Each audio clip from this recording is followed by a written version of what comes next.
অন্ধকার কখনো শুধু রাতের মধ্যে লুকিয়ে থাকে না, কখনো তা বাসা বাঁধে মানুষের আত্মার গভীরতম ক্ষতে। বলা হয়, কিছু যন্ত্রণা মৃত্যুর পরও শেষ হয় না, বরং রক্তক্ষরণের মতো চিরকাল ঝরতে থাকে। আর সেই যন্ত্রণায় জন্ম নেয় এমন সব অভিশপ্ত আত্মা, যারা মুক্তির জন্য জীবিত মানুষের অপেক্ষায় থাকে। আজ আমি আপনাদের শোনাব আত্মার রক্তক্ষরণে কখনো শুকিয়ে না যাওয়া ক্ষত, একটি ভয়ঙ্কর ভূতের গল্প, যেখানে একটি পরিত্যক্ত জমিদার বাড়ি, শত বছরের অভিশাপ, আর এক সাংবাদিকের কৌতূহল তাকে এমন এক বিভীষিকার মুখোমুখি দাঁড় করায়, যেখান থেকে ফিরে আসা মানেই আর আগের মানুষটি না থাকা। রাত তখন ঠিক 2:17।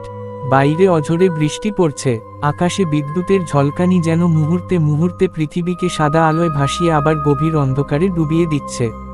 সেই অন্ধকারের মাঝেই বহু বছর ধরে পরিত্যক্ত দাঁড়িয়ে আছে রক্তকমল জমিদার বাড়ি, একটি বাড়ি যার নাম শুনলেই আশেপাশের গ্রামের মানুষ কাঁপতে শুরু করে। গ্রামের বৃদ্ধরা বলতো, এই বাড়ির মাটির নিচে শুধু মানুষের কঙ্কাল নয়, চাপা পড়ে আছে এমন সব আত্মা, যাদের বুকের ক্ষত কখনো শুকায়নি। তারা প্রতিটি অমাবস্যায় নিজেদের রক্তক্ষরণ থামাতে নতুন জীবন্ত আত্মার খোঁজে বেরিয়ে আসে। এইসব গল্পে বিশ্বাস করত না শহরের তরুণ সাংবাদিক অর্ণব। সে অতিপ্রাকৃত ঘটনার সত্যতা প্রমাণ করতে সেই জমিদার বাড়িতে একাই রাত কাটানোর সিদ্ধান্ত নিল। ক্যামেরা, টর্চ, ভয়েস রেকর্ডার আর ল্যাপটপ নিয়ে সে বাড়ির বিশাল মরিচা ধরা লোহার ফটক ঠেলে ভেতরে ঢুকল। ফটক বন্ধ হওয়ার শব্দটি এমন ছিল, যেন কেউ বাইরে থেকে তালা মেরে দিল। অর্ণব কয়েকবার ফিরে তাকালো, কিন্তু কাউকে দেখতে পেল না। বাড়ির ভেতরে প্রবেশ করতেই এক ধরনের পচা রক্তের গন্ধ নাকে এসে লাগল। এত পুরনো বাড়িতে এমন গন্ধ থাকার কথা নয়। তার টর্চের আলো দেয়ালে পড়তেই দেখা গেল অসংখ্য হাতের ছাপ, সবগুলোই যেন রক্ত দিয়ে আঁকা। সে নিজেকে বোঝালো, এগুলো হয়তো লাল রং। হঠাৎ তার ভয়েস রেকর্ডার নিজে থেকেই চালু হয়ে গেল। কোনো মানুষের কণ্ঠ নয়, বরং অনেকগুলো ভাঙা গলার ফিসফিস শব্দ একসঙ্গে ভেসে এল। আমাদের ক্ষত এখনও শুকায়নি।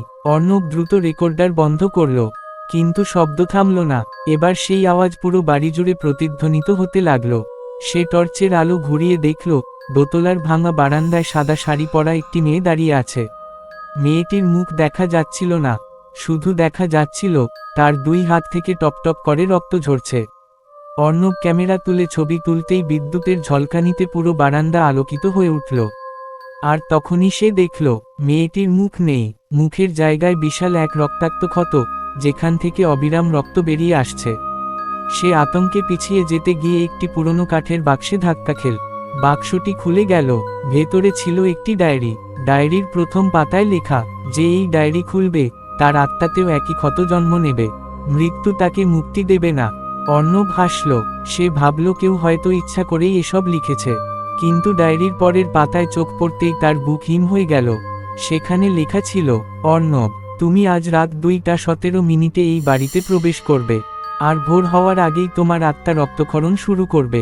অর্ণবের হাত কাঁপতে শুরু করল, কারণ ডায়েরিটি লেখা হয়েছিল প্রায় 70 বছর আগে। ঠিক সেই মুহূর্তে তার হাতের তালুতে তীব্র জ্বালা অনুভূত হল। সে টর্চের আলো ফেলতেই দেখল, তার হাতে লম্বা একটি ক্ষত তৈরি হয়েছে, আর সেই ক্ষত থেকে ধীরে ধীরে রক্ত বেরোচ্ছে। কিন্তু আশ্চর্যের বিষয়, রক্ত মাটিতে পড়ছে না, রক্ত যেন বাতাসে মিলিয়ে যাচ্ছে। তারপর পুরো বাড়িতে আবার সেই একই ফিসফিস শব্দ শোনা গেল, এবার তুমিও আমাদের একজন। অর্ণব বুঝতে পারল, সে শুধু একটি ভুতুড়ে বাড়িতে আসেনি, সে এমন এক অভিশাপের মধ্যে পা দিয়েছে, যেখানে আত্মার ক্ষত কখনো শুকায় না, আর একবার যার শুরু হয়, তার শেষ মৃত্যু দিয়েও হয় না। অর্ণবের হাতের ক্ষত থেকে ধীরে ধীরে রক্ত বেরিয়ে আসছিল। সে আতঙ্কিত হয়ে রুমাল দিয়ে ক্ষতটি চেপে ধরল, কিন্তু রক্ত থামল না, বরং অদ্ভুতভাবে রক্তের প্রতিটি ফোঁটা মেঝেতে পড়ার আগেই বাতাসে মিলিয়ে যাচ্ছিল, যেন অদৃশ্য কেউ তা শুষে নিচ্ছে। হঠাৎ পুরো বাড়িটা প্রচণ্ড কেঁপে উঠল। দূরে কোথাও ভারী কিছু টেনে নিয়ে যাওয়ার শব্দ শোনা গেল, ঘস ঘস ঘস। অর্ণব সাহস করে শব্দের দিকে এগিয়ে গেল। টর্চের আলোয় ভাঙা করিডোরের শেষে একটি বিশাল কাঠের দরজা দেখতে পেল। দরজার গায়ে শুকিয়ে যাওয়া রক্ত দিয়ে লেখা, যারা ভেতরে ঢোকে তারা আর মানুষ হয়ে বেরোয় না। তার বুক ধড়ফড় করতে লাগল, তবুও কৌতূহল তাকে থামাতে পারল না। দরজাটি ঠেলে খুলতেই বরফের মতো ঠান্ডা বাতাস মুখে এসে লাগল। ঘরের মাঝখানে একটি পুরনো লোহার খাট, তার ওপর বসে আছে এক বৃদ্ধা, মাথা ভর্তি সাদা চুল, ছেঁড়া শাড়ি, আর মুখ ভর্তি গভীর কাটা দাগ। বৃদ্ধা ধীরে ধীরে মাথা তুলে তাকালো। তার দুই চোখের জায়গা ফাঁকা, সেই কালো গহর থেকে টপটপ করে রক্ত পড়ছে। তিনি কর্কশ কণ্ঠে বললেন, তুই দেরি করে ফেলেছিস, ওরা জেগে গেছে। অর্ণব কাপা গলায় জিজ্ঞেস করল, আপনি কে? বৃদ্ধা মৃদু হেসে বললেন, আমি এই বাড়ির শেষ জীবিত মানুষ ছিলাম, এখন শুধু একটি অভিশপ্ত আত্মা। তিনি জানালেন, প্রায় 70 বছর আগে এই জমিদার বাড়ির মালিক ছিল নিষ্ঠুর রুদ্রনারায়ণ। সে বিশ্বাস করত মানুষের আত্মার যন্ত্রণা থেকে জন্ম নেওয়া রক্ত তাকে অমর করে তুলবে। তাই নিরীহ মানুষদের ধরে এনে অমানবিক নির্যাতন করত। তাদের শরীরের ক্ষত একসময় শুকিয়ে যেত, কিন্তু মৃত্যুর পর তাদের আত্মার ক্ষত চিরকাল রক্তক্ষরণ করত। সেই অভিশপ্ত আত্মারাই আজও এই বাড়িতে বন্দী। হঠাৎ বৃদ্ধা ভয় কেঁপে উঠলেন। তিনি ফিসফিস করে বললেন, ওরা আসছে, পিছনে তাকাস না। কিন্তু মানুষের স্বভাবই কৌতূহলী। অর্ণব ধীরে ধীরে পিছনে ফিরে তাকালো। তার বুকের রক্ত যেন জমে গেল। করিডোরে সারি বেঁধে দাঁড়িয়ে আছে ডজনখানেক মানুষ। তাদের কারো মুখ নেই, কারো বুক চিরে বিশাল ক্ষত, কারো হাত কাটা, কিন্তু প্রত্যেকের শরীর থেকেই ধীরে ধীরে রক্ত ঝরছে, আর সেই রক্ত মেঝেতে পড়ছে না, বাতাসে মিলিয়ে যাচ্ছে। তাদের সবাই একসঙ্গে বলল, আমাদের যন্ত্রণা ভাগ করে নাও।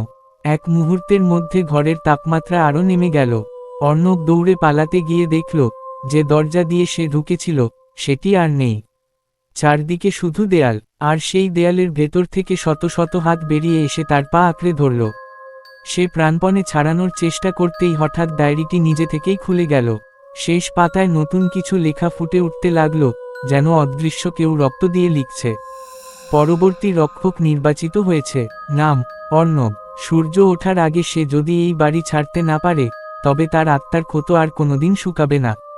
অর্ণব আতঙ্কে চিৎকার করে উঠল।